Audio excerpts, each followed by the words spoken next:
Good morning, students. Today we will read the story Five Chums and the Hacker of your English Reader book. So, just open page number 81 of your English Reader book and read with me. And do not forget to underline the hard words which I will tell you.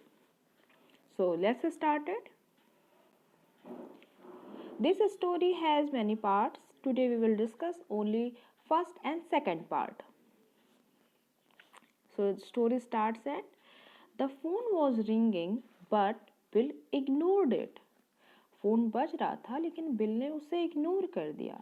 Ignored ignored is the third form of the verb ignore, जिसका मतलब होता है कि ध्यान न देना.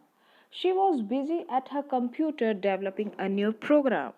So she was busy at her computer. वो अपने कंप्यूटर में बिजी थी. And she was working on a program. So she couldn't pay attention over the phone. उसने फ़ोन पे कोई ध्यान नहीं दिया, वो अपने प्रोग्राम में ही लगी रही. The ringing stopped just the Bill's ear were getting used to the silence. It started again. जैसे ही वो रिंगिंग रुकी और जो बिल के कान थे उनमें अब आवाज़ आना बंद हुई और फिर से एक शांति आई. इससे पहले ही वो फिर से बजने लग गया. It started again. The call was from Nishant. Call किसकी तरफ से थी? It was from Nishant. Bill, Nishant's high-pitched voice shut out of the receiver. अब ये देखिए यहाँ पे लिखा है क्या है? Shoot out of the receiver. आपने देखा होगा कि जब कोई चिल्लाता है तो हम लोग उसको बोलते हैं shout. इसकी थर्ड फॉर्म shoot ऐसे करके रहती है. तो फिर इसने कहा Nishant high pitched voice. High pitched मतलब बहुत तेज वॉइस. जब भी वॉइस होती है उसको हम पिच में नापते हैं. जैसे कि अगर कोई बहुत धीरे बोलते हैं तो हम लोग उसको बोलते हैं आपकी वॉइस बहुत लो पिच की है.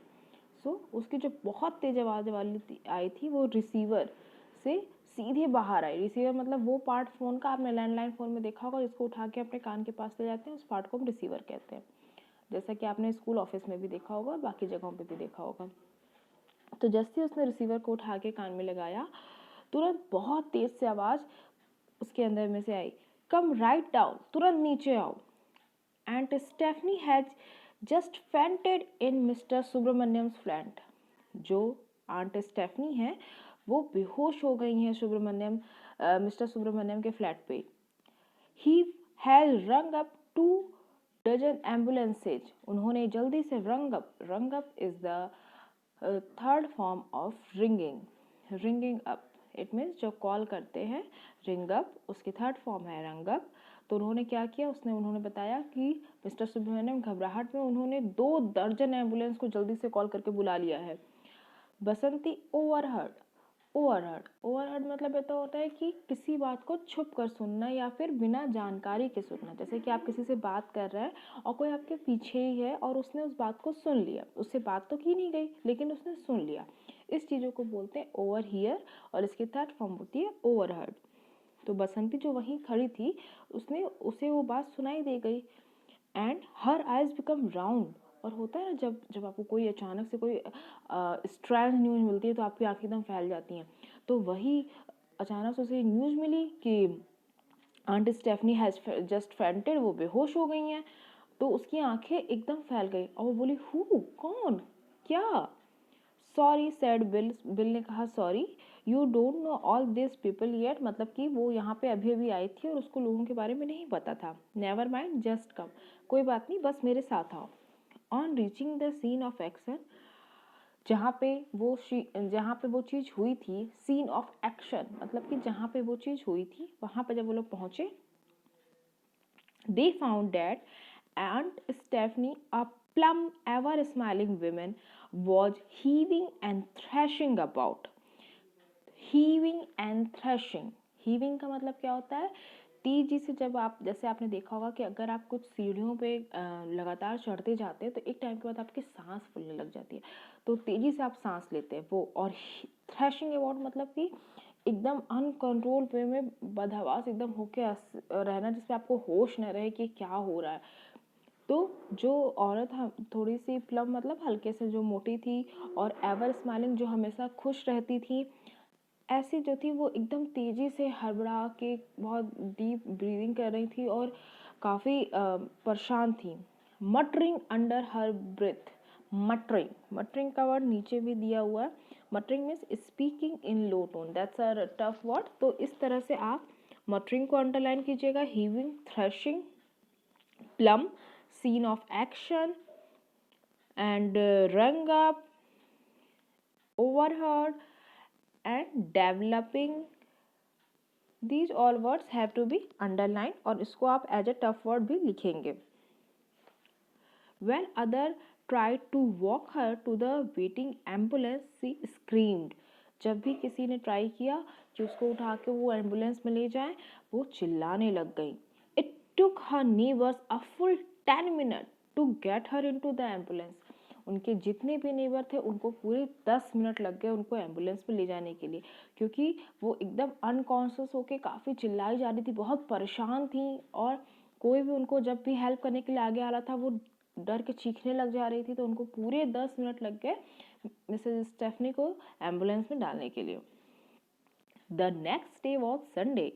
In the attic, underline this word, it's an hard word. Attic means आपने देखा होगा कुछ मूवीज़ में, जो फॉरेन की मूवी देखते होंगे, कि जो घर रहते हैं उन घर के ऊपर एक छोटा सा स्पेस रहता है जिसमें वो लोग घुस के ऐसे बैठ जाते हैं और बातें करते रहते हैं। क्योंकि जो हम लोग के घर में तो ऐसे सीधे मतलब वो रहता है, छत रहती है, लेकिन उनका घर क्या होता है, वो ऐसे ऊपर ट्रायंगल शेप का रहता है। तो वहाँ पे एक स्पेस रहता है जहाँ पे वो लोग जाके बातें करते हैं। अगर आप बगल वाले पेज पे देखें तो यहाँ पे एटिक का लिखा है, room or space at the top of a building just below the roof. जो छत है उसके ठीक नीचे और जो आपका रूम है उसके ऊपर बीच के में एक स्पेस रहता है जहाँ पे लोग जाके बैठते हैं, बातें करते हैं। उस प्लेस को हम बोलते हैं attic. The meeting place of the 5 chums. तो ये जो 5 chums means best friend, close friend, तो ये जो 5 दोस्त थे इनकी जो मीटिंग प्लेस था वो एटिक था। The children launched around means इकट्ठा हो गया। It's also a hard word. What do you think has happened to her? said निशत। निशत ने कहा, क्या लगता है क्या हुआ होगा?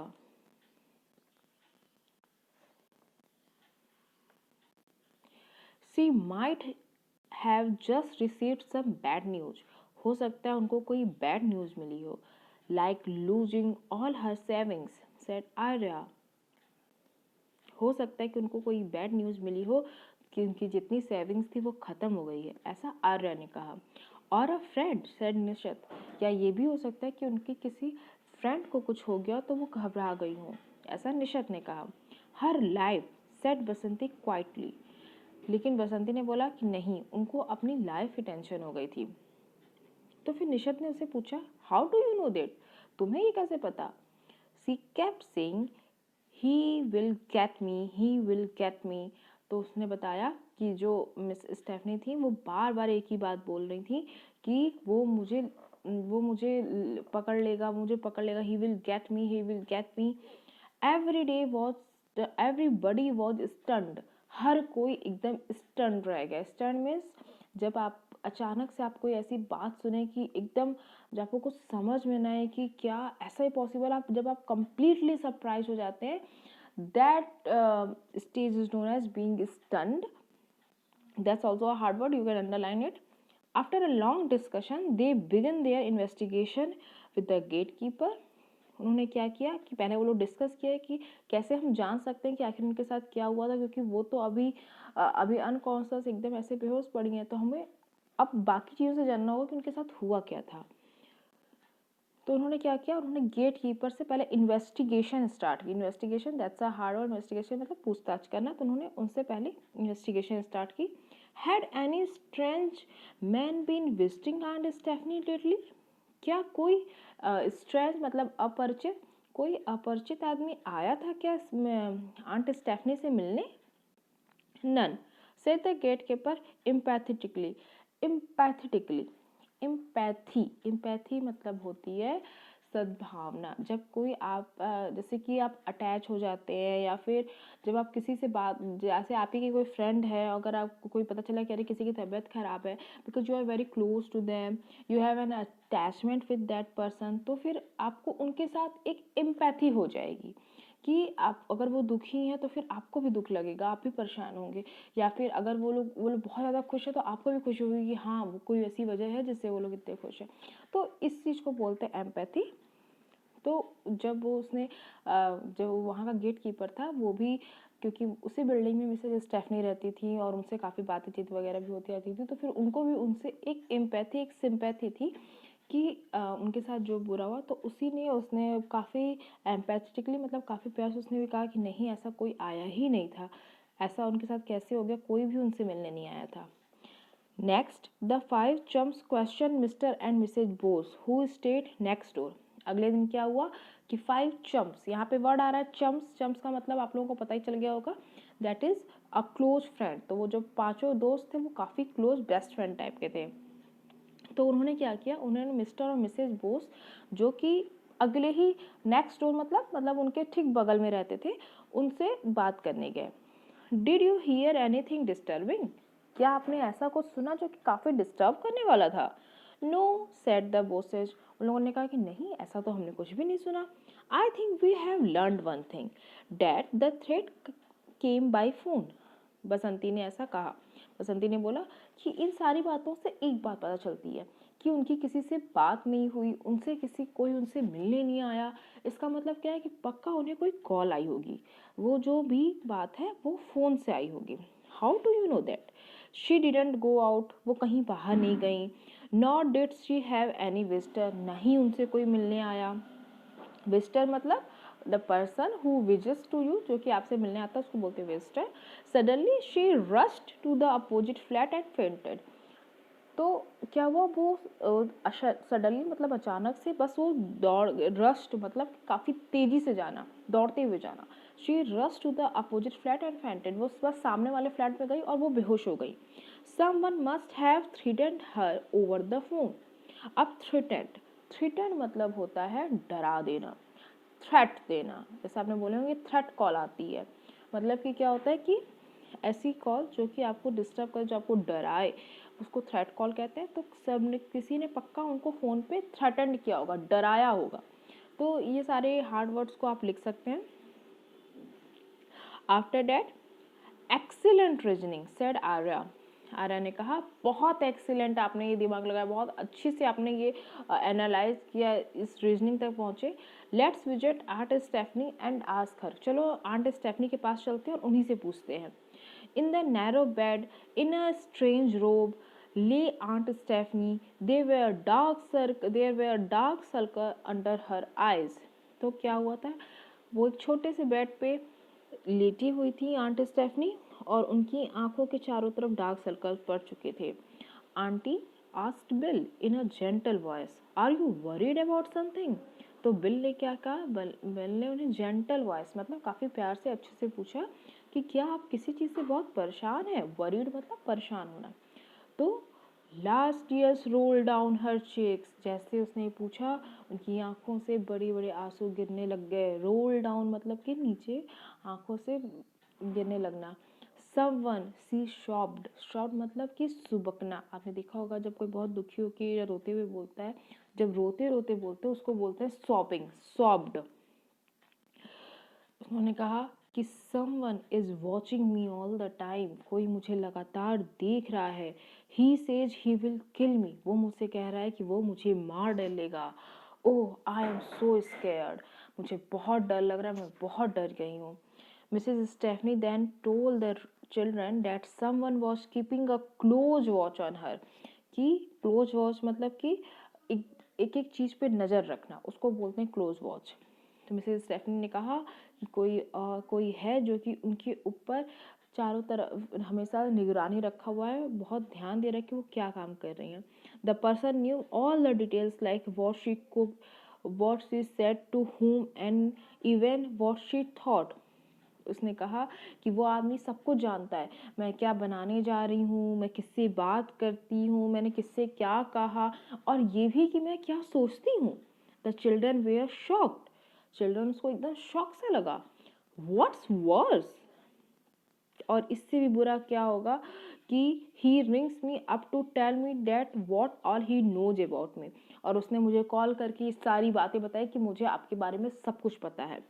Only the other day I wrote to my son for some money, कुछ दिनों पहले मैंने अपने बेटे को कुछ पैसों के लिए लेटर लिखा था। The next day the call केम, अगले ही दिन उसका फ़ोन आया। उसका मतलब उस स्ट्रेंज आदमी का, उनके बेटे का नहीं। The voice asked me I was going to do what I was going to do with all that money। तो फिर उसको उस स्ट्रेंज आदमी ने फ़ोन करके बोला कि तुम इन सारे पैसों का करोगी क्या।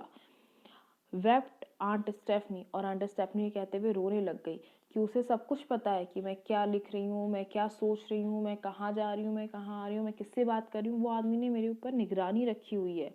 Perhaps someone is reading your mail, तो नॉडी ने बीच में बात रखी, हो सकता है कि कोई आपके मेल पढ़ लेता हो, किसी ने आपके कंप्यूटर को हाईजैक कर लिया और वो आपके सारे मेल पढ़ लेता हो। But I didn't send a letter, I sent an email. तो फिर उसने कहा कि नहीं, बल्कि मैंने तो उसको लेटर नहीं भेजा था, बल्कि मैंने तो उसको एक ईमेल किया हुआ था। How can someone know what she thinks, said Nodi. Nodi ने कहा, ये कोई कैसे जान सकता है कि वो सोच क्या रही हैं। I think we ought to take a look around Mrs, we look around aunt Stephanie's flat. मतलब ये हुआ कि बिल ने कहा कि मुझे लगता है कि हम लोग को टेक अ लुक अराउंड, मतलब एक पूरा चक्कर लगा के उनके घर को अच्छे से देखना चाहिए, शायद हमें वहाँ पे कोई सबूत मिल जाए। तो ये पार्ट फर्स्ट और सेकंड था। We will discuss the part third and fourth tomorrow. So what you have to do, listen this audio video well, and after that you have to write the hard words in your copy and then you have to share। Okay, so part 1 और second को अच्छे से समझिए और hard words को copy में लिख के शेयर कीजिए। Okay, have a good day to all.